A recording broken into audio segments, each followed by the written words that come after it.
시청자 여러분 안녕하십니까? 김용선 박사의 부동산 투자 연구소에서 오늘은 임야 개발 사례를 볼 수 있도록 하겠습니다.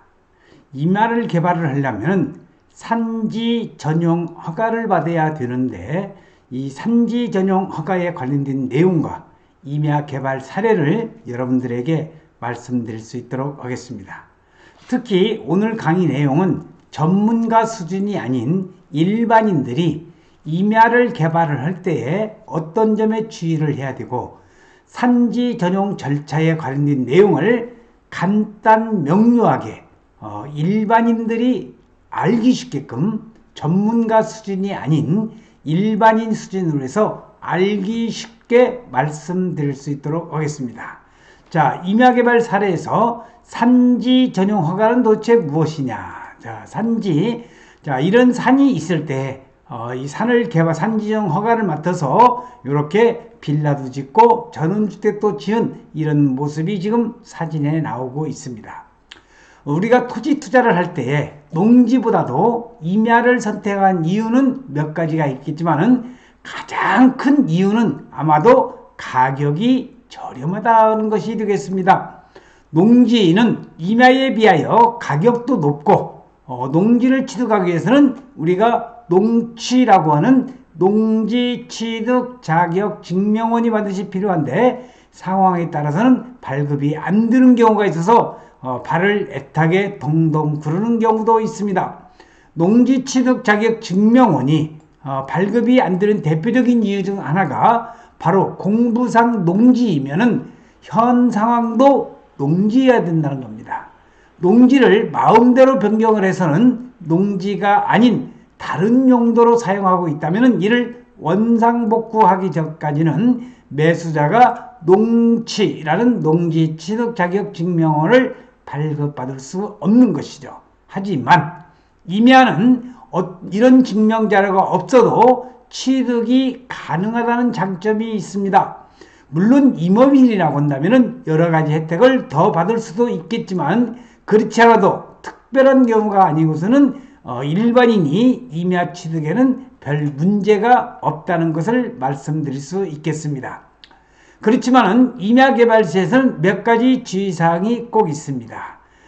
특히 임야 개발 시에 경사도나 심어져 있는 나무들 혹은 토지를 확인하는 것도 중요하지만 임야 안에 묘지, 분묘가 있는 경우도 반드시 확인을 해야 됩니다.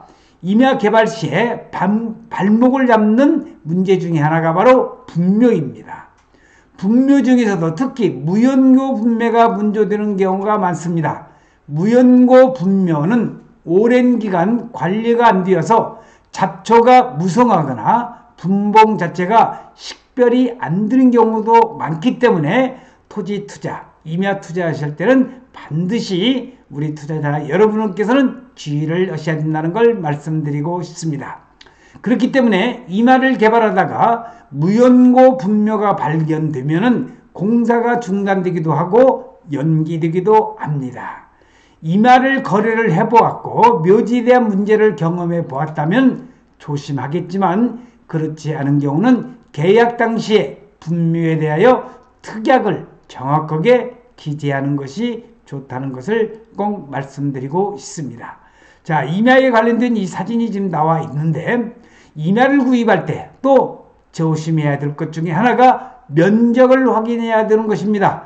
현행법상 토지 면적이 3,000평방미터, 그러니까 908평 정도 되겠네요. 이 3,000평방미터를 초과할 경우 임야 개발을 할 경우에는 도시계획심이라는 것을 받게 되어 있습니다.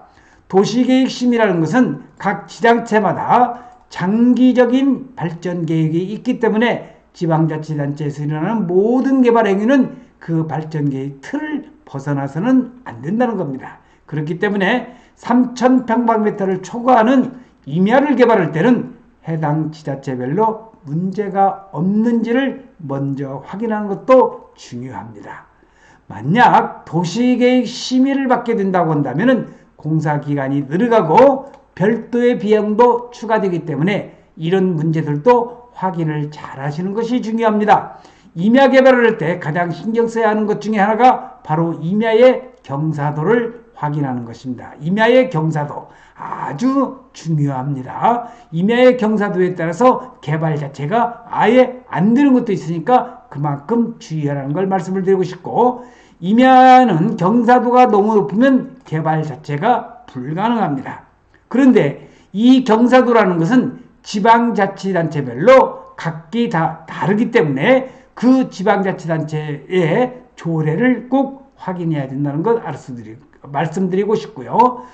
지방자치단체별로 다르기 때문에 구입하려고 하는 임야가 어디에 위치하고 있느냐에 따라서 개발이 될 수도 있고 안 될 수도 있는 것입니다. 그렇기 때문에 임야 개발세의 경사도를 확인하고 해당 지방자치단체에 문의를 해서 개발 가능한지 반드시 매수 전에 확인하라는 것을 꼭 말씀드리고 싶습니다. 지목이 임야인 곳에 건축을 하려면 대체 산림자원 조성비, 일명 산지 전용 부담금이라고 합니다. 이것을 납부해야 되는데 모든 세금은 징수하는 이유와 쓰이는 방법이 있지 않아요? 산림자원 조성비가 오늘 도대체 뭔지 한번 간단히 알아볼 수 있도록 했습니다. 산림자원 조성비에 있어서 허가 기준입니다. 산지를 이용하고자 하는 경우는 경관 및 생태계 훼손 최소화, 재해 방지, 수질 보존 등을 위해서 산지 전용 허가 기준을 적용을 하는데, 이때에 대체 산림 조성비, 자 우리 여기 그 화면에 나오다시피 산지 전용 허가 시 산지 구분에 따라 대체 산림 조성비를 부과 징수하는데, 대체 산림 자원 조성비는 도대체 무엇에 쓰느냐? 산림을 훼손할 만큼 나무 심기, 숲 가꾸기 등 산림 자원 육성에 재투자되는데, 자 준보전 산지는 평방미터당 6,800원 정도, 보전 산지는 평방미터당 8,900원, 산지 전용 제한지역에서는 평방미터당 13,000원 정도가 소요되는데, 이런 것은 여러분들이 아실 필요가 없고요. 토목하고 같이 연결하다 보면은 이런 내용은 일목요연하게 여러분들에게 다 말씀을 드릴 겁니다. 산지 관리의 흐름도를 한번 보시면 산림청에 나와 있는 자료를 분석을 해보면은요, 전국의 산지를 보전산지와 준보전산지로 구분을 합니다. 산지정허가 신청서를 작성해서요, 산지정허가 신청서를 접수를 하고 허가 신청지 현지 조사 확인을 합니다. 제한사항이 있는지의 여부를. 자, 그 다음에 대체 산림 자원 조성비 및 복구비 산정을 하고, 그 다음에 이제 대체 산림 조성비를 납부를 해야 되겠죠. 자, 대체 산림 조성비 납부 및 복구비를 넣은 다음에 허가증 작성 및 교부, 그래서 산지 전용 허가증을 받는 그런 순서로 진행된다는 거 참고적으로 알아두시고, 자 그러면 실제 케이스별로 경기도에 있는 땅 위성사진을 한번 보시겠습니다. 이렇게 산으로 둘러싸여 있고요. 이제 전원주택이 한두 군데가 있는데 농지가 있고, 자 전원주택이 지어져 있고 아직 빈 땅도 보입니다. 전원주택이 들어서기 이전에는 과연 어떤 모습이었을까? 자 전원주택이 들어서기에는 바로 이렇게 산으로 둘러싸이고 전답이 조금 있는 상황이네요. 농가주택이 있고 임야 상태입니다. 당시의 임야 사진, 자 임야 사진 이렇게 그 컴퓨터에서 노브맵을 통해서 이렇게 캡처를 해봤는데, 이렇게 임야로 되어 있는 그 산지를 나무가 꽤나 많이 보이죠. 하지만 문제 없습니다. 임야를 깎아내고 공사가 한참 진행 중일 때 모습. 자 이렇게 아까 산지가 있던, 자 무슨 말이냐, 자 이런 산지의 모습을 이제 공사를 하다 보면 이런 모습으로 이제 변해가고 있습니다. 한참 전원주택을 개발하고 있는 모습이 되겠네요. 산을 깎아서 이렇게 전원주택을 조성한 건데, 우리가 이런 전원주택지를 만들고 싶으면 어떻게 하면 될까? 건축 설계소에 가면 될까요? 아닙니다.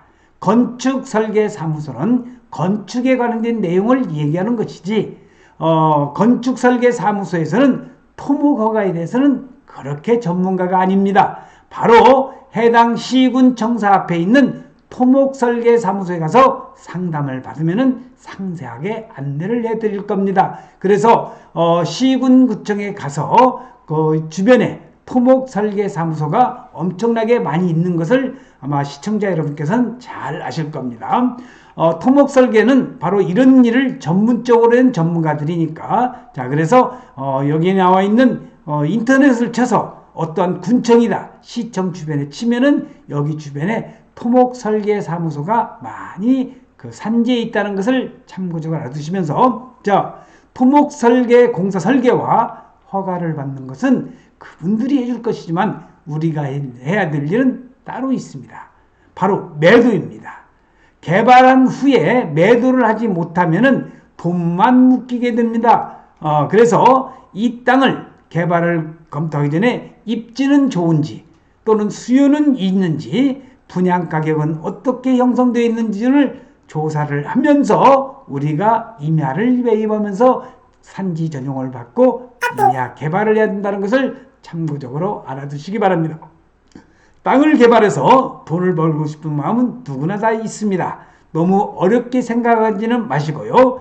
허가는 토목설계에 맡기시고 우리는 돈을 벌 수 있는 분양에 신경을 쓰면 됩니다. 자, 오늘 토지개발에 관련된 내용을 여러분들에게 차분히 말씀을 드렸는데 토지개발, 임야개발 그렇게 어렵지는 않습니다. 그래서 오늘 임야개발 사례를 말씀을 드리면서 산지 전용 허가에 대해서 여러분들에게 말씀드렸습니다.